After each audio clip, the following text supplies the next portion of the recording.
देखिए starch sugar hypothesis जो कि किसने दी थी, जेडी सेयर ने दी थी, उसके बारे में हमने डिस्कस कर लिया था।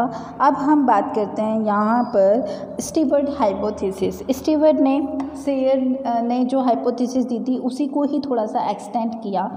क्या बोला इन्होंने बोला कि यहाँ पर डे टाइम में क्या होता है, फोटोसिंथेसिस होता है। इन डे टाइम फोटोसिंथेसिस होता है।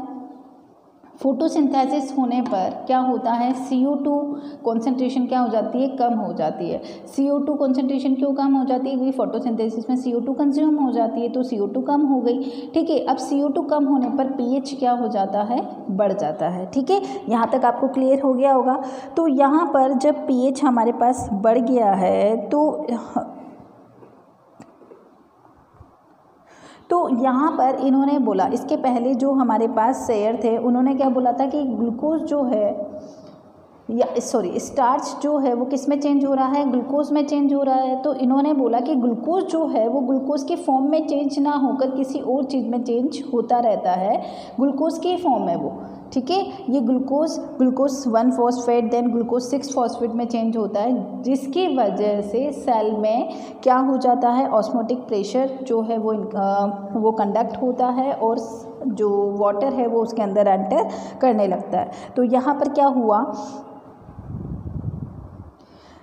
स्टार्च जो है वो किस में चेंज हो रहा है, ग्लूकोज में। तो ग्लूकोज यहाँ पर पर्टिकुलर जो यहाँ पर ये किसने दिया था, स्टीवर्ट ने दिया था। तो स्टीवर्ट ने पर्टिकुलर नाम दिया कि स्टार्च जो है वो ग्लूकोज में चेंज हो रहा है, लेकिन वो ग्लूकोज कौन सा है, ग्लूकोज 1 फॉस्फेट। कौन सा ग्लूकोज है वो, ग्लूकोज 1 फॉस्फेट। स्टार्च जो है वो किस में चेंज हो रहा है, ग्लूकोज 1 फॉस्फेट में। और फिर ग्लूकोज 1 फॉस्फेट किस में चेंज हो रहा है आगे, ग्लूकोज 6 फॉस्फेट। ग्लूकोज 6 फॉस्फेट, ये दोनों एक ही हैं, ग्लूकोज 1 फॉस्फेट और ग्लूकोज 6 फॉस्फेट। ठीक है, म्यूटेशन हो रहा है यहाँ पर, म्यूटेशन नहीं हो रहा, ये दोनों एक ही है, तो इसको हम क्या बोलेंगे, म्यूटेज। यहाँ पर क्या होगा, म्यूटेज, दोनों एक ही है। यहाँ पर थोड़ी सी जो नंबरिंग है वो चेंज हो रही है, तो यहाँ पर कौन सा एंजाइम काम आ रहा है, म्यूटेज। ठीक है, तो अब यहाँ पर क्या होगा, ग्लूकोज 6 फॉस्फेट है वो आगे किस में चेंज हो जाएगा, ग्लूकोज प्लस इनऑर्गेनिक फास्फेट, इसमें से अलग हो जाए। ग्लूकोज जो है, ग्लूकोज इनऑर्गेनिक फास्फेट दोनों क्या हो जाएंगे, ऐड हो जाएंगे। जब ये वाली चीज़ बन जाती है तो सेल के अंदर concentration of guard cell, GC का मतलब क्या है, गार्ड सेल, क्या हो रही है, इंक्रीज हो रही है। और जब भी कॉन्सेंट्रेशन इंक्रीज होगी, सेल के अंदर कॉन्सेंट्रेशन इंक्रीज हो गई, तो ऑस्मोटिक प्रेशर, ऑस्मोटिक एंट्री होगी किसकी, वाटर की। तो वाटर क्या होगा, एंट्री ऑफ H2O, सेल के अंदर वाटर एंटर करने लगेगा। उसके बाद क्या होगा, जो गार्ड सेल है वो कैसी हो जाएगी, हमारे पास टर्जिट हो जाएगी, मतलब फूल जाएगी, और फूलने पर स्टोमेटा क्या हो जाते हैं, ओपन हो जाते हैं। मतलब यहाँ पर जो सेयर थे उन्होंने जो हाइपोथेसिस दी थी, स्टीवर्ट ने उसी को ही थोड़ा सा एक्सटेंड कर दिया। उन्होंने बोला था स्टार्च ग्लूकोज में चेंज हो रहा है, कन्वर्ट हो रहा है, तो pH बढ़ रही है। ठीक है, तब ये प्रोसेस हो रहा है। तो उन्होंने बोला कि स्टार्च ग्लूकोज 1 फॉस्फेट में कन्वर्ट होता है, then glucose 1 phosphate glucose 6 phosphate में कन्वर्ट होता है, देन ग्लूकोज बनता है। फिर उसके बाद कॉन्सेंट्रेशन इंक्रीज होती है, और फिर कॉन्सेंट्रेशन इंक्रीज जो सेप है सेल के अंदर, गार्ड सेल के अंदर, उसकी कॉन्सेंट्रेशन इंक्रीज हो गई, इसलिए वो वाटर की एंट्री होगी और गार्ड सेल टर्जिट हो जाएगी और स्टोमेटा कैसे हो जाएंगे, ओपन हो जाएंगे। ठीक है, तो ये वाली जो थ्योरी है वो किसने दी थी, स्टीवर्ट ने दी थी। Glucose 1 phosphate therefore concentration of cytoplasm increases which is sufficient to make stomata open। यहाँ पर वाटर की एंट्री हो जाएगी और स्टोमेटा कैसे हो जाएंगे, ओपन हो जाएंगे। नेक्स्ट हमारे पास आता है यहाँ पर जो कि सबसे ज़्यादा फिजिबल है, इस मैकेनिज्म, इस जो स्टोमेटा ओपन किस तरीके से होते हैं, क्लोज किस तरीके से होते हैं, वो है हमारे पास एक्टिव पोटेशियम आयन ट्रांसपोर्ट। उसको हम क्या बोलते हैं, एक्टिव पोटेशियम आयन ट्रांसपोर्ट। तो देखते हैं कि एक्टिव पोटेशियम आयन ट्रांसपोर्ट हमसे क्या बोलता है। दो हमने थ्योरी पढ़ी है अभी तक हमने यहाँ पर, एक तो सेयर हाइपोथेसिस और एक स्टीवर्ट हाइपोथेसिस। अब हम पढ़ने जा रहे हैं, नेक्स्ट है हमारे पास active potassium ion transport theory. फिर यहाँ पर हम किसकी बात करेंगे, पोटेशियम आयन की बात करेंगे। ठीक है, ये किसने दी थी, लेविट ने दी थी 1974 में। ठीक है, वैसे तो ये एमोरा और फुजिनो ने दी थी, लेकिन उसके बाद लेविट ने इसको और अच्छे से एक्सटेंड किया, एलाबोरेट फॉर्म में समझाया। ठीक है, इसमें होता क्या है कि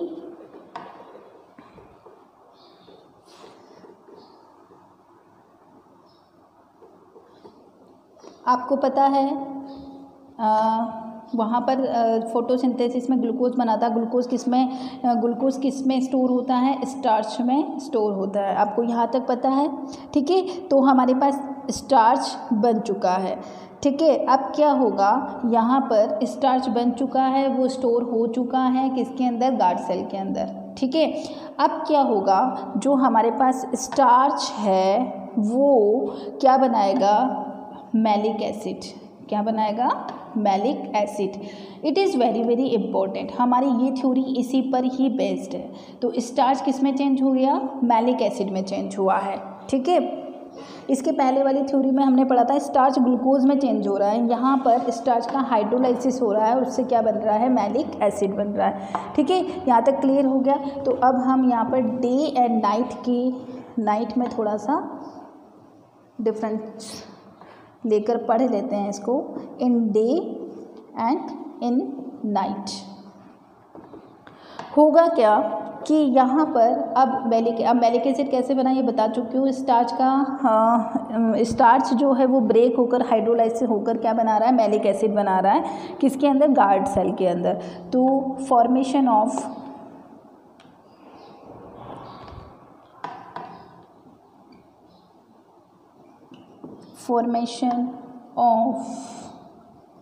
maleic acid in guard cell. ठीक है, मैलिक एसिड का फॉर्मेशन हो गया। अब क्या होगा, मैलिक एसिड बन तो गया, अब ये मैलिक एसिड क्या होगा, ब्रेक होगा।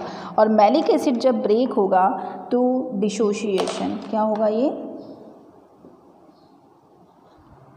डिसोशिएशन किसका होगा, मैलिक एसिड का। जब मैलिक एसिड का डिसोशिएशन होता है तो क्या बनेंगे, मैलेट आयन बनेंगे, मैलेट प्लस H+ आयन्स। ठीक है, अब क्या होगा यहाँ पर, अब H+ आयन बन गए तो होगा क्या कि H+ आयन तो सेल से बाहर आने लगेंगे। ये हमारे पास अगर गार्ड सेल है तो इसके अंदर H+ आयन प्लस मैलेट है।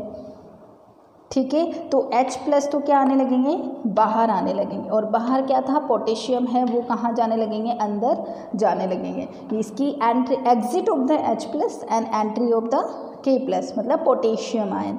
ठीक है, तो पोटेशियम आयन तो एंटर होंगे और H+ आयन बाहर निकलेंगे। ठीक है, तो नेक्स्ट लेवल हमारे पास क्या होगा, एंट्रेंस ऑफ K+, ये कहाँ पर आ रहा है, सब्सिडियरी। अच्छा, K+ कहाँ थे, सब्सिडियरी क्या थी, आपको पता है सब्सिडियरी सेल्स कौन सी थी। अगर मैं बात करूँ यहाँ पर, तो अगर मैं बनाती हूँ, ये गार्ड सेल है,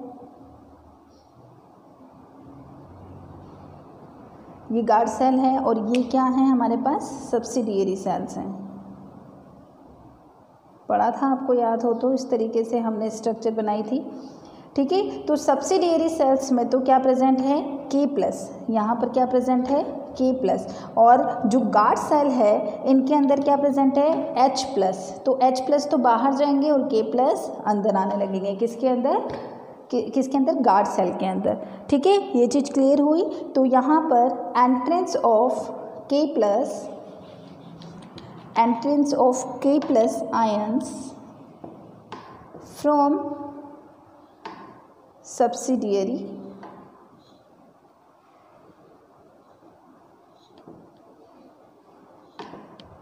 सेल्स एंड तब क्या होगा, एग्जिट ऑफ H+ आयंस। ठीक है, इसको हम कंटिन्यू करेंगे नेक्स्ट वीडियो में।